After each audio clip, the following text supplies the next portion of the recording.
Hey, my good people. I was asked to react to this particular video. Fair use. I kind of took the audio off of this, stripped the audio off because I don't really want to deal with the freaking copyrights and stuff like that. So this is from Fox26, and they did a 6-minute segment on Austin Holloman and Passport Bros. And I was asked to react to it and give my comments on it. I was actually on Keep It 100, Marcus's stream. He was actually talking about this. Talking about the Passport Bros and this Fox26. Dennis also did a stream about it because Dennis knows the guy. So Dennis has been on the guy's show like 3 or 4 times. And Dennis is in Houston. But it shows you how mainstream Passport Bros has become and how the promises of us stepping away, the promise of us leaving, is turned into reality. I think COVID-19 and the pandemic for the 2 years and the virtual lockdown that the country went through for 2 years, and the fallout, the economic fallout behind it, is now starting to really not taking effect. It's already taken effect. But it gave brothers pause.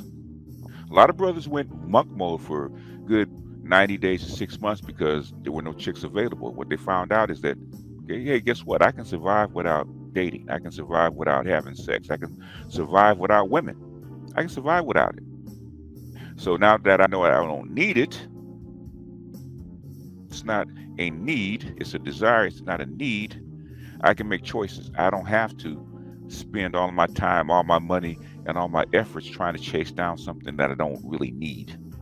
I want it, but I don't really need it. And I could actually find available sources elsewhere. And that's what Passport Bros is about. Passport Bros is detaching yourself from what we call the matrix, or the system, the economic system that we're in, and going someplace else. Is it a lot of trouble? It's a lot of work, it's a lot of trouble, but is it any more work than the time and effort that we put into this system, dealing with these women and the economic fallout that we have to exhibit or actually come across or endure in this particular system? Now it's easier and easier, but we're going to go ahead and boot this up, and we're going to stop and we're going to pause the audio so we can actually comment on it. And hopefully this serves as my reaction or my response to it, because it's something that I already knew was coming. I knew when Austin Holloman showed up and the women started reacting to it, I knew there was going to be a thing. And as Dr. Thunder says, it's already reached escape velocity. You can't take it back anymore. The fact that the feminist is actually riding on this particular wave. But we'll get into that. Back to the factor uncensored. Is sex in your travel itinerary? It's one of the travel goals for a community called the Passport Bros, meaning brothers. It's a traveling community of upwardly mobile black men. Some are accused of going around the world searching for a more traditional and submissive wife. But is it all about sex and just a girlfriend for hire, and then return home to humiliate black women in America?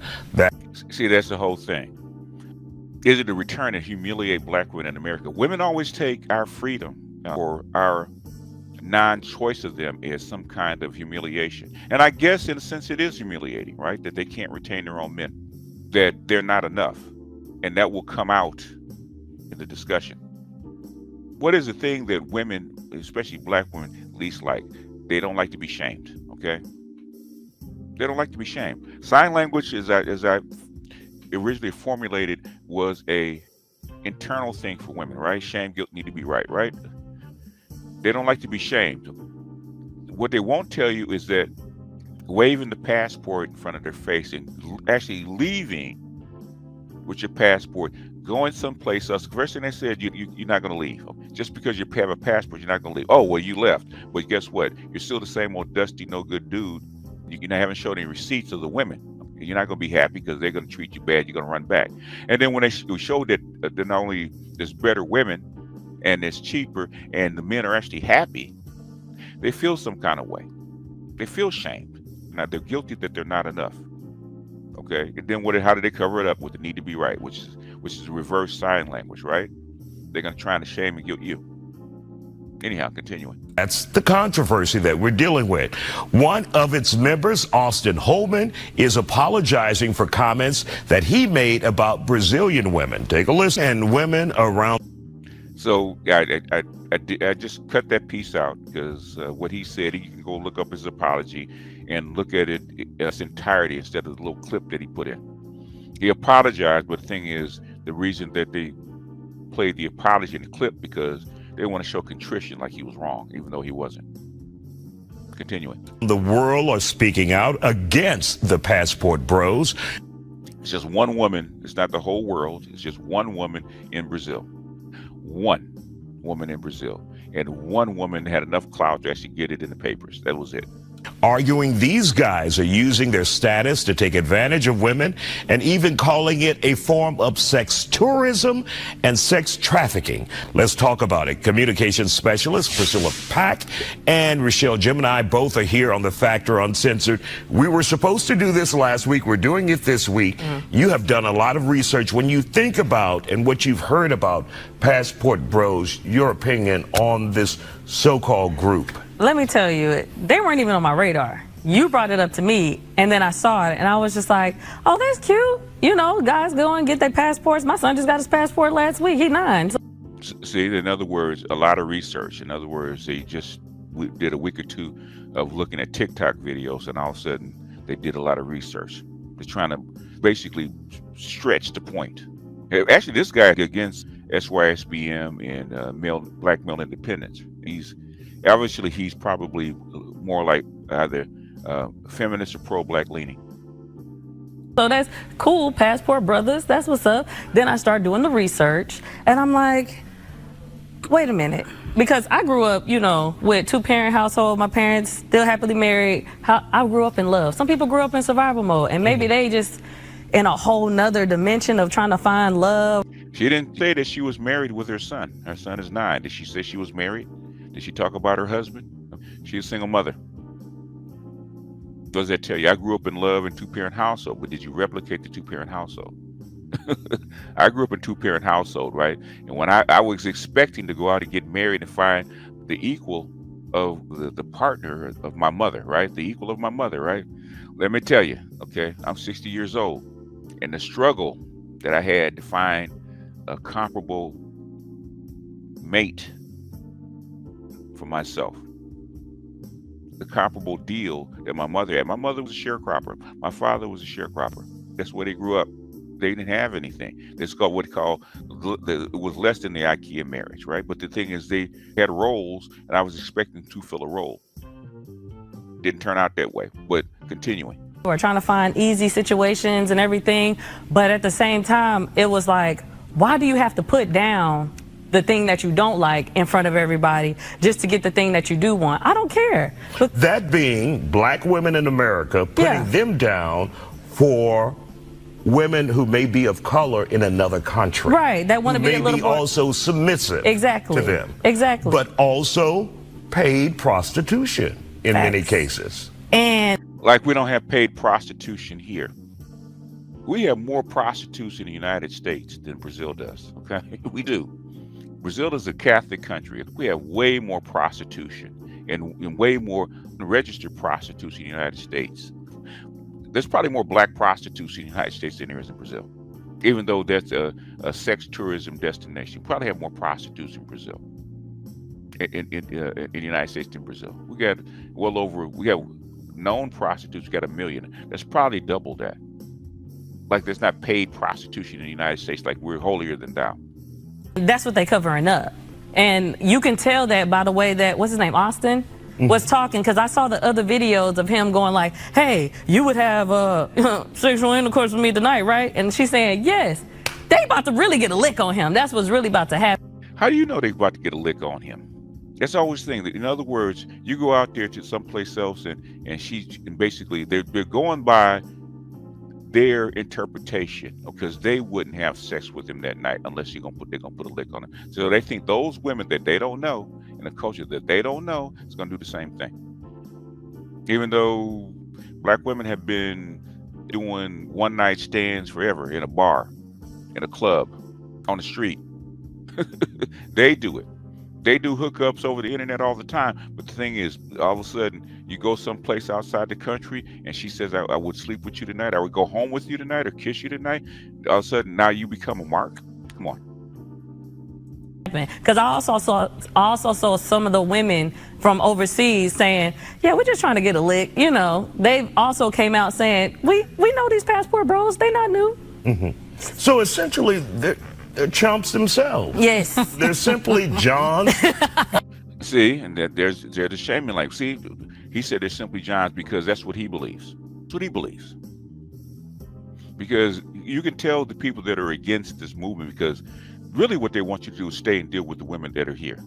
That's really what they want. But you can hear the shaming language. Like, I'm not even gonna say it. I'm not even gonna put that out there. But you can tell by the pink shirt. That's all I'm gonna say. On the streets of America. There might be some that might be actually looking for love that can't find it maybe in America, but you didn't let some rotten apples into y'all group, and y'all need to call the ones out that's not doing it correctly. Because baby, we not just in America. You can claim wherever you want to be anytime. I don't care. Get a passport. Go find your love. But at the same time, don't put down us just because you feel like you've had some rejection. Deal with rejection. Heal. Go do your thing. We don't care. And of course, we're not Heal. They don't have to heal. That's the reason they're leaving, so that they can heal. Basically, you put yourself in a different environment with different women with different kind of treatment. That's how you deal with trauma. I was just reading a paper for my daughter talking about trauma. You got to put the patient, the person that has had past trauma, in a different environment, so that you don't actually reinforce the trauma. Why stay here in this environment? No shrink can actually take you out of the environment and actually heal you from trauma. Okay, you got to take yourself out of the environment. First thing they say about trauma-induced care, right? You got to take yourself out of the environment. You got to give them a different kind of environment, different kind of social environment, different kind of interactions for people to actually heal. They talked about that with children. not talking about all individuals who may travel out of the country, but Priscilla, for those who may be taking advantage of women out there, and then... See, there they go, taking advantage of women out there. Now, what is it? Are the women hitting these guys for a lick? Are they selling coochie? Or are they taking advantage of the guys? Or the guys out there taking advantage of them? Which one is it? It can't be both. It can't be both. Are these dirty feet chicks that the men are going to take advantage of? Or are the women out there hitting them for a lick? Now, this chick said the passport bros aren't new and we hitting them for a lick. So which is it? Either whether we taking advantage of them or they're taking advantage of us. This is kind of emotional shaming language that you get from these kind of people. Trying to humiliate black women in America. Your thoughts about that? I think it's really, really sad. Like, I look at them and I almost want to pity them, but then I don't, because there's a level of ignorance that's deplorable. Go ahead and use that word today. I think that they are taking advantage, at least from what they project themselves to be as a group. They're taking advantage of gender gaps and economic opportunities that are not there in these other countries that are present for us in America, in the States, in Canada, in Scandinavia, all over the world, and not even thinking back to the history of why are women and people made to be so independent in this country today. I think there's so many factors that they shove to the side for their preferences and trying to deem it a movement, which is so disappointing to hear. The civil rights movement was a movement. Facts. You know, anti-apartheid movement was a movement. Come on. So I'm thinking of passport bros like, this is a shame. You could really take advantage of your opportunity to educate people on how to get a passport. They already have. Passport applications and passport granting is up 30% amongst black men in the past 6 months. There's a rush to get passports. You got teenagers asking for their birthdays and for gifts to get passports. So they are educating. The thing is that these women don't know. All they see is that being embarrassed. Wow. To go overseas, travel the world, and to learn, and not just make it be about sex. And the fact that now you're putting this stigma on people and black people in America, that is literally mushing us down. I hate that I said mushing, couldn't find a better word right there. Right. But like bringing us down. Right. They all know. They know. But what does that do for our perspective? Them talk some of them, not all of them, talk so badly about black women in America, saying you guys are too bossy, you're too much, you're not feminine enough for them. I think that's true. Okay, they have to admit that that's true. That's true. That's true. They are too bossy, and they revel in that. Black women revel in that. They say that they're the boss bitch, right? Aren't y'all the boss bitch? Aren't you guys running circles around black men, and black men aren't enough for you? Isn't that what you're saying? How many times do we have to hear that? All of a sudden, passport bros come up. All of a sudden, that language goes away. And black men, you saying that you're too much for black men, and black men can't handle you. They say, okay, guess what? We can't handle you. You know, enough. We can't handle you. So we're gonna go and find women that we can handle. And now you have a problem with that? That sounds a lot to me like securities and the inability to seek what you want with what you have, where you are. That's what I really think about that. It almost. So if you have the inability to get what you want, where you are, what's the best course of action? Leave, right? The best course of action is to leave, and that's what they're doing. If you can't find what you want where you are, people will always tell you, especially dating coaches, you can't find a chick that you want in the area that you are. You have two choices: either settle for what you can get, or pick up and go someplace with what you want is, right, in abundance. It's called logic. Like I said, why root around it? That's what Charles Tyler said. He got tired of rooting around in the garbage.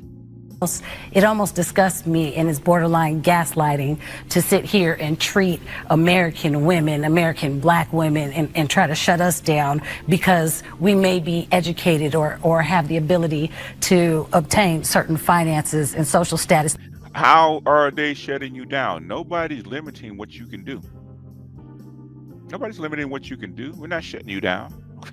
How was 5% of black men leaving shutting you down? Explain it to me, Lucy. That we're not in other countries. And you attract. It's a shame. What you put out there, too. It's a shame. All right. Like, don't put that on us. Yeah, don't put that on us. Thank you, ladies, for joining us here on The Factor Uncensored. Still ahead on the... All right. All right. That's enough of that. That's the end of that segment. But I was actually asked to react to this. Okay, it was only like 6 minutes. And this is probably the most efficient way that I can actually react to this. It's obvious, man. Passport Bros has reached escape velocity thanks to the efforts of black women online and TikTok complaining about it. They don't realize that their sign language is the fuel that black men need to power the rocket to actually escape the matrix. And what they're doing is pulling in more guys to actually get passports and take the risk of following the same path. Because what you're doing online is reflecting what they see in real life. Because the thing is, when you're out there dating and mating and getting rejected by women, you think, okay, maybe it's just me. Maybe they're just mean to me and I'm not the right person, right? You start seeing this stuff online and say, no, this is just the way they are. And then you date them and find out that this is just the way they are. And they are bossy. They've always been bossy. They are too much. They do compete against you. I have countless videos of where women talk about competing against their men, trying to mold men into what they want. And when men get tired of it and say, we're going to bounce, this is what you get. Whether it's SYSBM, Passport Bros, Ibmore, whatever, you name the movement, dating out, whatever you want to call it. This is the movement away. And basically, and I've said this for countless time, right? There is no limitation on a coochie, right? Coochie comes standard with every car. And basically, there's almost 4 billion coochies on the planet. Not just the 20 million coochies, black coochies that are here in the United States. Hell, you got, 56% of the United States is female. You got 170 million coochies in the United States alone. And basically the adult female coochies that you're talking about is only like 12% of black female, black ADOS female. You got 88% of coochies that are not black. And that's just in the United States. You multiply that against the 4 billion coochies in the world, there is no limited supply of vagina. And you have a blue passport and you sit at the heart of the empire with your blue passport, you can go anywhere. That's the whole thing. They can't, is because they're sellers and not buyers. They can't get a decent price for their wares, for who they are, anyplace else except here. The best price for a black woman is in the United States. She's gonna get her top price here in the United States. She travels outside, she becomes a buyer. You're not a seller. You can't go to a third world country and sell your wares for 90% off. That would be dumb. If I'm a seller, I'm not going to sell my product for 90% off. But if I'm a buyer, I will buy a product, a better product for 90% off, 80% off, 50% off, just by changing the border. All I got to figure out is how to bring my money with me. And as Dr. Neal says, most passport bros are 40 plus. They're not 23 like Austin. Austin is an outlier. He's an outlier. Maybe he won't be an outlier for long as remote work catches up with the globalization of the world and the internet. Maybe it'll catch up, and then you can actually remotely work someplace else, or you can actually bring your access your money wherever you are, because you do have an American education. You do have a first world influence. You do have first world knowledge that you can bring to bear someplace else. And it's more than just money that you're bringing with you. It's not just money. You land someplace else. I was just looking at something that Jesse Veal sent me, right, in Ghana. You know, only what, 10% of Ghana's adults get past high school. Only 10% actually graduate high school. They're still developing, but only 10% get past the 8th grade. You come in with skills. You come in with a high school diploma in an American system. You probably come in with 2 years of college. You're well above the third world or developing countries' population when you land there. There's a lot of things that you bring to bear. And these developing countries are going to start recruiting Americans from these shores, and Black Americans especially on the continent. So basically, this will be a wave. The wave is just starting. This will be a wave. This is something I wish I could find the sound of. If I could find the sound, we'll actually play it. Al Martin talked about this back in 2007, right? When he saw this economic crisis boiling back in 2007, right? That the sons of America were actually going to get on boats and go elsewhere to find their dreams, find jobs, find their prosperity someplace else, right? This is the initial wave. And Black women and Black people are the designated underclass here. And I was just reading Clark. Clark said the same goddamn thing 60 years ago, right? It's very difficult to escape the caste of color in the United States. But you have to go someplace where that caste doesn't exist. And a lot of brothers, as they escape the matrix, go outside the United States and think, hey, wait a minute. I'm an American. I'm not just a Black guy. I get treated differently by the populace. I get treated differently by the women. To Black women, we're at the bottom. We're here to serve, right? We're here to serve them. That's what they're pissed off about. Same thing after emancipation. White people are pissed off they didn't have their slaves anymore. Black women are actually reacting the exact same way. They're trying to shame you into coming back and serving them. Because if you're not here, you're not there, then their winter soldier supply goes down. And then the supply of winter soldiers, the supply of Black men they're already down 3 million. And then if you're talking about viable candidates, 30% of Black men are actually closer to poverty. They're under the $20,000 a year mark. They're close to poverty. And the men that can travel are actually middle class, actually middle class to upper middle class, right? The ones that can find jobs, actually remote workly, they're the $50,000 a year or more. $50,000 a year or more that are eligible to be married or eligible, single and eligible. There's only about 15-20% of those. Those are the 50,000 above are the top 20% of eligible Black men.